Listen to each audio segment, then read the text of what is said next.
But most acting is just very, you have, for example, Andrew Scott's scene in this movie. So he plays Lieutenant Leslie, the guy early on who says they're idiots for going over into no man's land. Otherwise known as the sexy priest from Flynn. My wife loves this. She's not alone.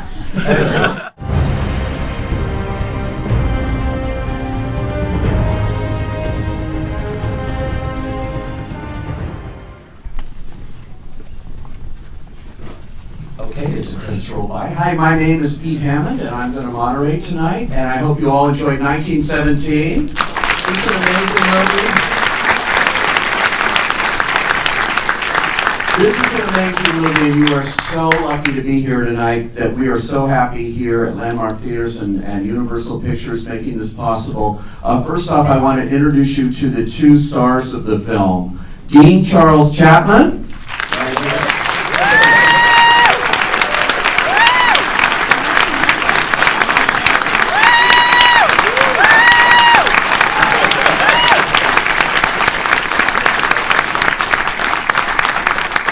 And George MacKay.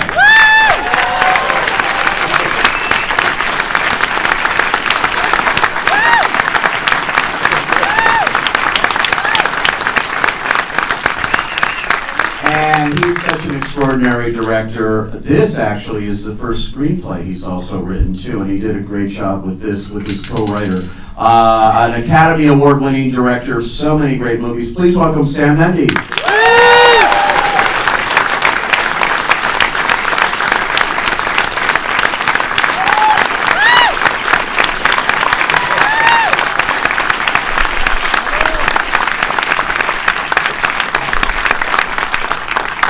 Well, this movie, when I've seen it more than once now. I actually saw it for the second time here.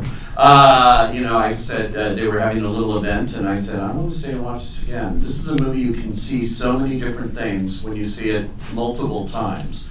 And I'm suggesting that you keep coming back. Sam, how did this idea come about? Because this is the first time you've actually worked as a screenwriter on one of your films, too.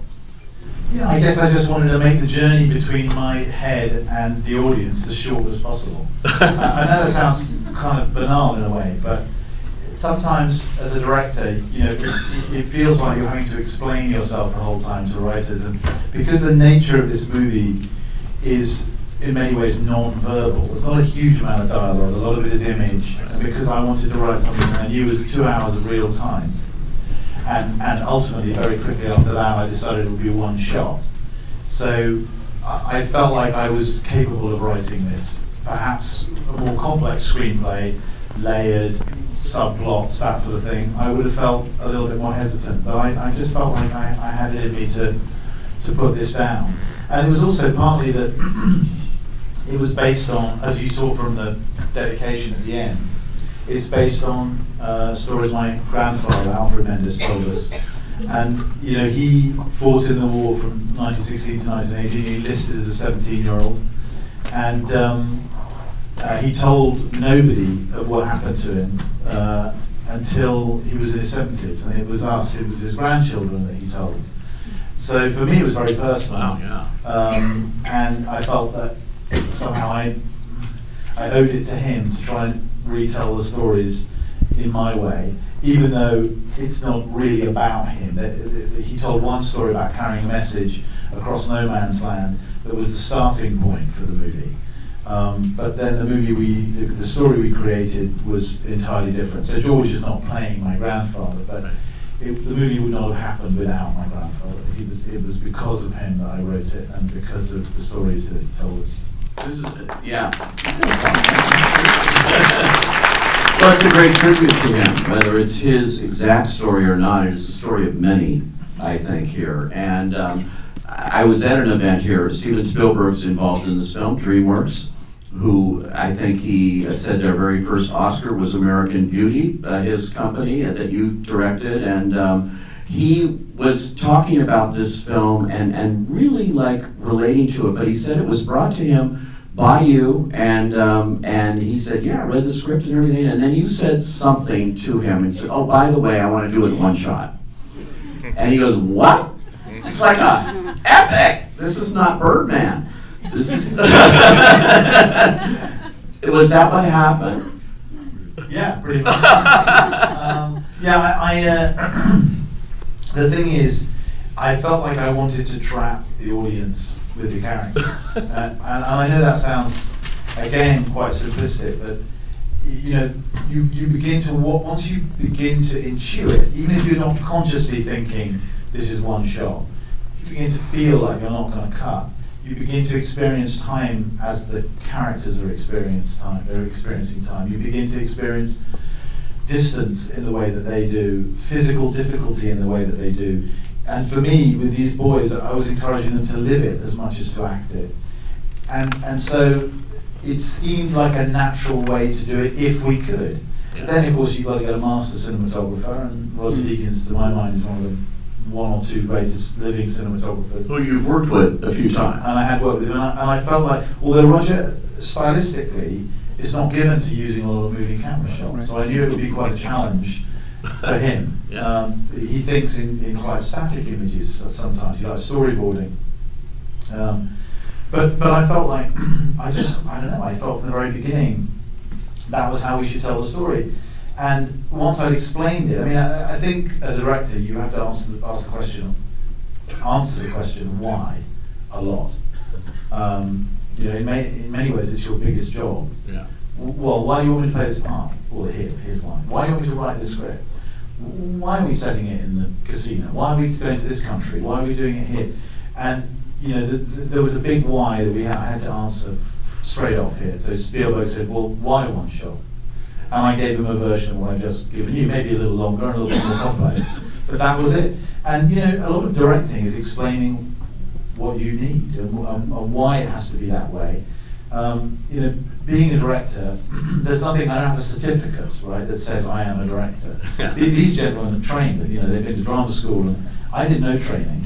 I just called myself a director and then have to persuade everyone else that that's in fact the case. And then made a movie and won an Oscar on your first time out. Yeah, but that was after 15 years of working in the theatre, so it's slightly different.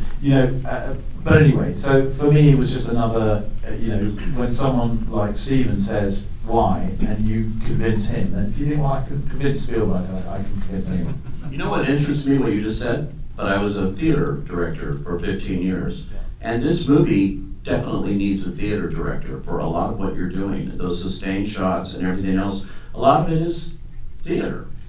Well, it's theatre in the sense that, I'm very used to putting together a 2-hour story with no edits, which has an internal rhythm, has a shape to it, momentum, ebbs and flows, breathes in and breathes out, and without recourse to editing. Yeah. So for me, to tell a story to an audience for 2 hours without cutting, that's very normal. On the other hand, this is completely unlike theatre in many ways. In all the other ways, it's very cinematic, it's constantly in motion, you're dealing with the natural world. The relationship between the camera and the actors, the characters, is constantly changing, unlike in a theatre. We were looking for a style, this dance of the camera and the characters that was sometimes able to be very intimate, other times very epic. Was able to establish geography, basically trying to use all the established parts of film grammar. Yeah. You cut wide for geography, you cut tight for emotion, but without editing. And I think that's what we spent most time doing. And one of the wonderful things was having 2 young actors who were committed, so 100% passionate and committed to it for months before we even started shooting. I said to them before we started, it's less of a job, it's more a lifestyle choice. This one. We spent 6 months living this before we even rolled camera on it. Wow. And they did. They lived it. They went to France and Belgium to do their research. They spent their lives in these uniforms with their weapons. And because we had to start with them walking on empty fields, and only when we measured the exact number of steps they took and the exact route they would take could we start to build the sets. So we started with them with scripts and just walking with them, and we planted flags in the ground, and then we started digging the trenches, and we dug over a mile of trenches and filled them with people.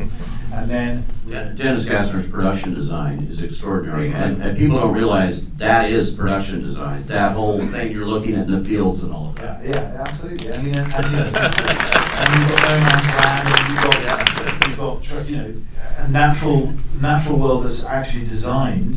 So you've got, woods and orchards and farmhouses. They weren't there. There was just empty fields. So I'm saying, we planted. I mean, those are all strategically placed, depending on what was necessary for each particular scene. And something as simple as an orchard.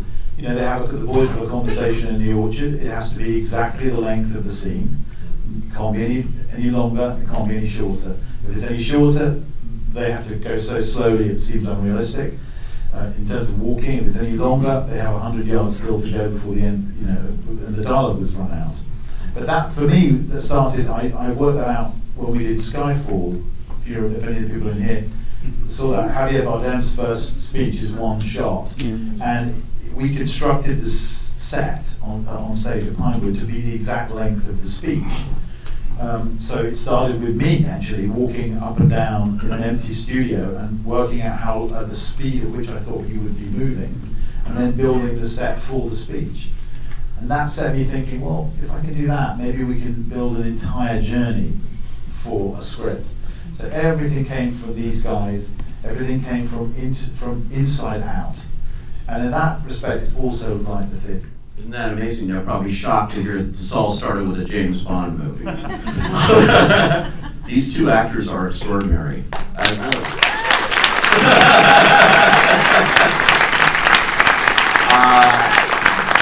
How did the casting process come about, and how did you come upon them here? They just wandered in. I've seen George in Captain Fantastic, a movie I absolutely love, and he was one of the kids in that. But and Dean also has been in many things, but putting them together in this kind of situation. Well, they had the usual. It's the usual thing that you send them pages. You can't send them the whole script because it's confidential and you don't want people knowing the story, and you're meeting hundreds of young actors. And they did that thing that you hope for as a director. They came in and they were the roles you'd imagined, and something more. They were better than what you'd imagined. They brought something indefinable, and then you put them together and you get that nice 2 + 2 = 5. That even they are unaware of what they bring as a pair. But they were complementary. I wanted someone old-fashioned and internal for Schofield, perhaps a little bit more middle class, been out there longer, obviously has a family, and very dignified in a way, and a poet on some level. And then I wanted someone who was a chirpy, chatty, talking to a bit Larry. I mean, my joke about the two of them is that if they were in the pub, they would be in different parts of the pub. They wouldn't necessarily be talking to each other. Schofield would be by the fire with his book, in his glass of wine, and he'd got his dog at his feet, and he'd be with his mates over at the bar on his third pint, making jokes about girls, And that was, and then they would. But in war, those two people become friends. It's an unlikely friendship, and they don't even know really why they love each other, but they do. And that sort of also happened. I think they could talk to this, but it happened off screen as well. That they became friends, and I was able then to have that luxury. You want as a director, just watching them interact themselves and begin to see how I could take what they were giving me and feed that into the parts as well. So in a way, they became almost their own authors at times, even though they were unaware of it.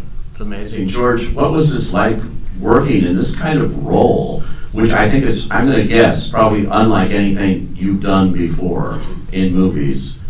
Yeah, completely. It's almost unlike anything anybody's done before in movies. So. I think it's because of the process. I think it's the process of this film and being involved from such an early point, but being involved with everyone. I think that's the biggest thing that I've taken from it in terms of, obviously it's a very sort of personal experience, and as Sam said, I think I feel very close Schofield as a character or would like to be, but you know that there's a sort of, I don't know, I just felt close to the part, but it's what I learned most was, I think sometimes as an actor, like there's this kind of fabled idea that the more in your own head you are with something, and it's kind of quite a separate experience. So even if you kind of are working on it for months beforehand, you yourself are working on it. Where with this, it was a much more three-dimensional process, and getting to understand how you were, you know, as you always are with the storytelling, you were like a cog in a bigger machine that is the story, and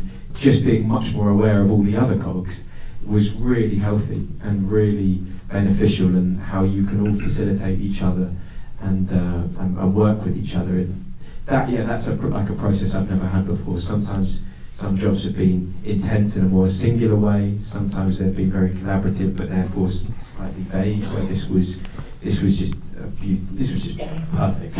Yeah, I mean, just the level of choreography involved in these performances and all those scenes, and everything has to be timed, like he's saying, seems extraordinary. If you're an actor and you're trying to put all that emotion and everything you do into this, it's really a great performance that you give here, and that you give here too. I gotta say, Dean, that death scene that you have, I'm a connoisseur of death scenes. And it took me back to a picture called Sometimes a Great Notion with Paul Newman and this actor named Richard Jekyll, who was slowly dying, going underwater, cut under a log. And I'm watching you do this, and it is flawless. It's really, I haven't seen this that much, and that scene has to be incredibly emotional to play and to get to that point where you can do this. It was, I mean, firstly, I love that scene, especially how it's written. You know, some of the stuff that Blake says in his dying moments really are touching, even just reading the script, you know, when Blake says, am I dying? Or will you write to my mum for me? Things like that, just get shut. But it was a scene that we rehearsed it once, really, in a rehearsal room, months before we actually got to shooting on that day. And I remember like the first time we actually did it, and I couldn't stop crying. And that scene was, how long was it, Sam? About 8 minutes, 8.5 minutes. 8 minutes It was long. that, but I mean, the single take was 8 minutes. And he did it, I don't know, 20 times. He died 20 times. Just couldn't finish him off. But it was, I mean, really, this whole experience making a film, you know, like 8 minute long takes, you really do get completely lost in the scene. And especially when you're dying, you know, I genuinely believed I was dying. You know, I genuinely believed I was in no man's land. I genuinely believed everything we did. Never, as Sam said, you know, it was lived rather than, it was very lived. You know, there was another thing with that scene, which is that he had a rig on himself. He had to bleed, obviously, during the shot, and so he had to work out how to do that without cutting, without visual effects. A lot of the effects were in camera. So he had a little pump. The blood bag was in his kit, you know, his backpack, and he had a little pump that made a little sort of tiny little noise. And so when he opened his jacket, his tunic, and saw himself bleeding out, he was watching his own body pumping blood. I mean, it was quite, wasn't it? I mean, you and the look on your face, I think it's one of my favourite pieces of acting in the movie, just the way in which you react when you see your own blood. That's the sort of thing that, you know, it took us weeks to work out how to do it, and we tested different rigs and constructed things. But when you get it right, it allows the actor an incredible freedom, you know, because they're just pumping blood the whole time. The feeling that there's more and more and more and more coming into your own hands, soaking your clothes, soaking your trousers. That's real. And at the end of every take, obviously you have to go off, he has to shower, you know, change his clothes and back in an hour or 45 minutes. But that sort of thing, and then each time the adrenaline starts surging again, he's got to do it again, he's got to, you know, it's all going to happen, it's going to happen for real. So that's the way in which it can change the way an actor can actually create something on screen. Film generally is very fragmented, it's very broken up, and it's very inorganic. You know, it doesn't. Nothing ever flows in the way that. I mean, when you see it, it flows. You know, I mean, the ultimate of that is any action scene in a normal movie. It is incredibly tedious to shoot, and then thrilling, hopefully, to watch. Right. But most acting is just very. You have, for example, Andrew Scott's scene in this movie. So he plays Lieutenant Leslie, the guy early on who says they're idiots for going over into no man's land. Otherwise known as the sexy priest from Flynn. My wife loves this. she's not alright. But he did I don't know 56 takes of this scene, right? And at least 20 of them are like, oh no, the lighter broke, or the cigarette wouldn't light, or someone missed a line, or he couldn't get his flare gun into his pocket, or what else, that sort of stuff. And it was a heavy day, right? Maybe take 52 was the one that you see. By that time, he himself, it was almost second nature. But had we done that in a conventional way, in a conventional movie way, splitting it up into setups, he's moving from an interior to an exterior, there would have been many setups. We'd probably been shooting for 2.5 to 3 days, just that one scene. And we did it in a day. Now, it was intense, and it was an extreme, 7, 8 minutes, whatever it was. But actually, in many cases, it was shorter, but it needs you to prep it a lot beforehand. So we were rehearsing all those trench scenes and all those interiors on stages of Shepperton, and we constructed all the trenches out of piles of cardboard boxes, so that I could move the walls to make them exactly the right size before the design department started to construct it. So I had to have Andrew Scott and the boys do that scene and work out how big where the bed was, how wide the door was, and Roger could come in and we could shoot it with a silly little camera and work out what the moves were. And we could also cut into the trench sides the space for the camera operator to move, because there were 3 performers going the whole time, the 2 that you see and the one that you don't see. Yeah. And that route also had to be very specifically planned. But the challenge of the movie was always the precision of the camera with the freedom and the spontaneity of performance. You don't want performances to become robotic and repetitive in the wrong way, but you do want the camera to be absolutely doing exactly, inch for inch, exactly what you want. So that weird combination was always a balance that we're trying to. That's why I'm going to get some questions from the audience, but it's an extraordinary, I could go on forever asking these questions, but it's an extraordinary cinematic thing. We were in an event today where they showed a scene from the film, and I'm watching it with the plane coming in, and when the plane goes down, I'm going like, okay, this time it's not coming back. Movies can do that, and you watch that again, and I had the same feeling. I've seen it before, I've seen it in clips, I've seen it in the movie, and every time it gets me. It's just extraordinary what you guys have done with this film. So, let's see what you thought of it. Yes, sir, right there. So thank you so much for making this movie. It's one of my favorite years by far. It is genius. So my question is, George, you went through so many of the finest British actors through this film. It was like these landmarks. You had Colin Firth, Andrew Scott, Benedict Cumberbatch, and Mark Strong. Did you learn anything from them as you went to these different landmarks? I feel like they must have bestowed something. It's actually it's an interesting question, because you do have an incredible supporting cast that probably came in for a couple of days, to do a scene or two, and then we're gone. And these guys are carrying the entire film. But what did you learn from working with this great cast? Yeah, it was a real privilege. As you say, they're like English milestones. But it was. I think the thing that they're all very different in their way, but the unifying thing that I felt with all of them is the specificity of all of their work, and it kind of, they'll come at it in different ways, but it's the detail with which they approach and perform a scene. And sometimes it's like unconscious, but for some it's the way that you can pull out a word or a syllable, and you can kind of juice the language. Because all of them have done theatre and done such great work in theatre, and the way that they can use language to kind of get their points across, as well as just interrogating the complexities of the scene. Like as Sam was always keen to have the what could be archetypal figures of these officers, often you know the bad upper class mindless blokes sending these poor kind of everyman over the top. It wasn't a case. Everyone is trying to do the best with the information and the experience that they have, and so to meet them and these actors crafting their characters and the experience that they've decided that those men have had, and the information that they've decided that they know, it was really amazing to see kind of how they interrogated that and to pull apart, and without it ever being vague as well, but to kind of offer up everything and being so skilled at nailing all of those complexities that they've found within it. So I think the specificity in their work and the detail. Yes, way up there. Yeah, that's you. Hi. Hi.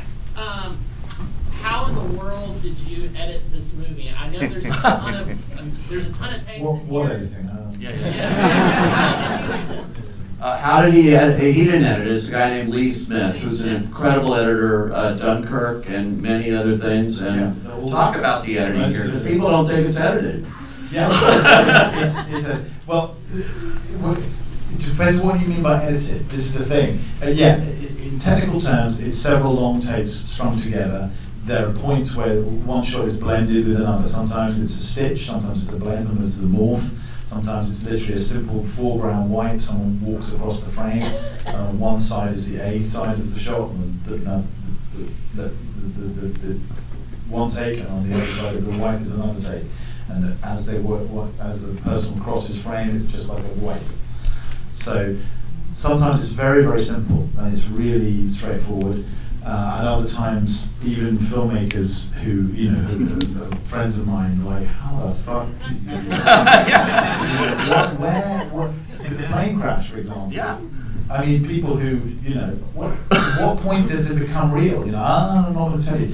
But I will reveal here, actually, there's a sleight of hand, really. It's partly, it's a visual effect. So it's a CG plane until a certain point, and then it's taken over by a practical rig. So we blend between CG and a practical rig. The practical plane crashes through a barn, run on a track, and I learned that trick from Skyfall. We ran the tube crash in Skyfall, which is a practical effect. But as George stands up in the foreground, as they both run to the plane, Dean goes the other side of George, and George forms the foreground wipe. So you just duck round behind, and as we come out the other side, we're in with the real plane, with real flames. Wow. So I didn't expect you to understand it entirely, but the thing about an editor is there's a great David Mamet line about editing. He says that in the editing room, the director is serving two masters, the movie and himself. It's the editor's job to just serve the movie. And for me, the editor is the conscience of the film. He's the person who sits there and has the balls to tell the director, you know what, that's boring, or that doesn't work, or that doesn't make sense to me, or I think that takes better than that take. And in this case, Lee, who, as Pete said, who's just won the Oscar for Dunkirk, but all Chris Nolan's movies, brilliantly edited by Lee. He's a superb editor, and it was almost comic that I was asking him to take this movie on with no obvious cut. But every day he was analysing what we shot, and we were having to make the decision what take we would use on that day.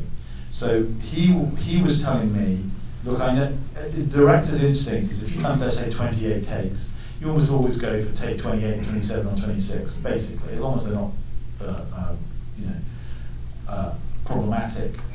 But he didn't want to know, he never wants to know what my favourite takes are. And he would often say to me, look, I know you like take 27, look at take 12. George fluffs a little line there, but we can deal with that. I think that's the best take, and this is why. And he was almost always right. So he was stopping me from always going to the obvious solutions. Mm-hmm.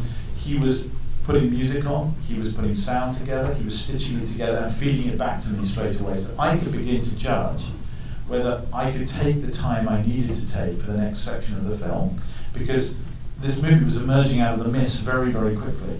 And so, for example, a scene like the scene where George comes up the slope into the singing soldier, the soldiers are all in the woods towards the end there, that takes a long time.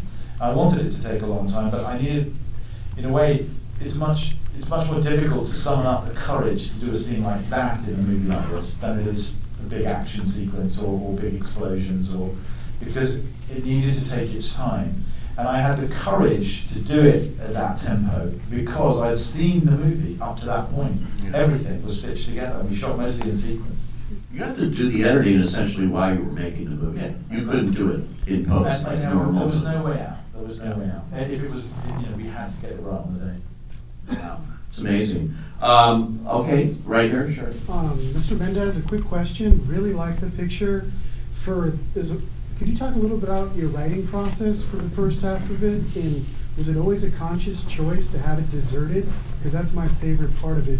It not being a big barrage of bullets and things, but being really super quiet on the front.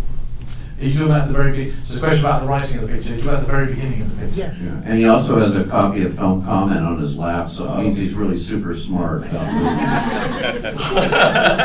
it could be that he writes a film comment.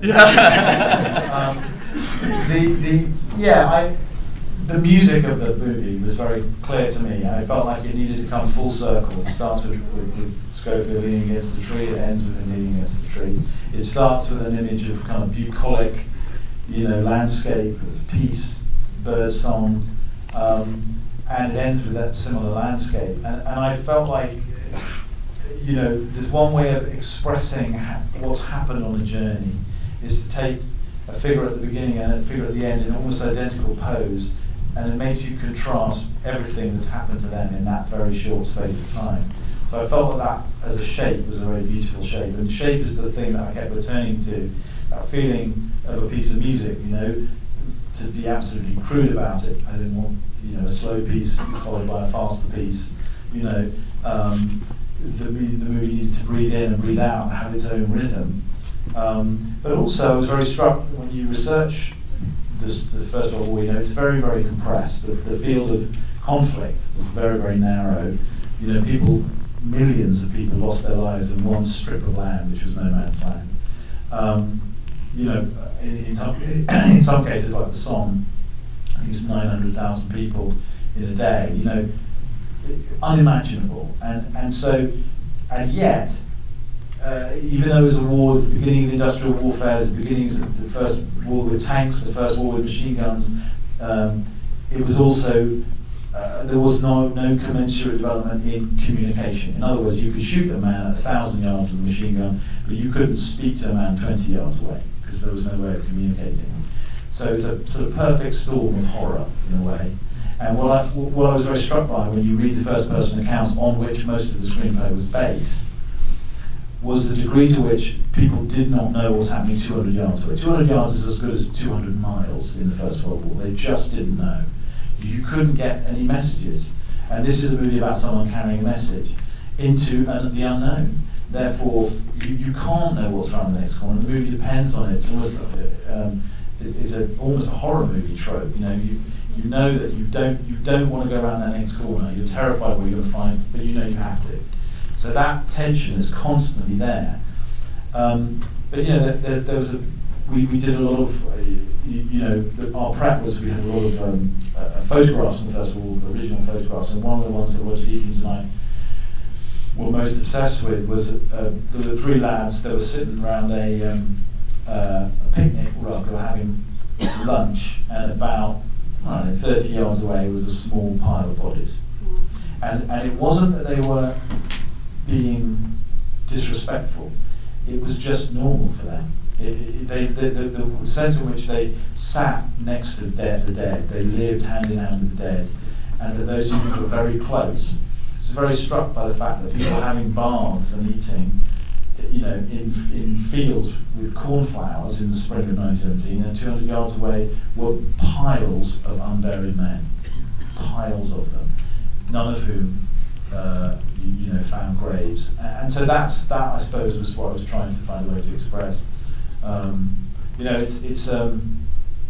Everyone had a similar experience. I mean, Dean discovered he had a relative in the war. You should say about your background, because it's really interesting. Yeah, I read a book called Western Front Diaries, which is snippets of diary entries, soldiers who fought in the war. And as Sam said, I found out that my great-great-grandfather, David Henry Pearce, had a diary entry in that book.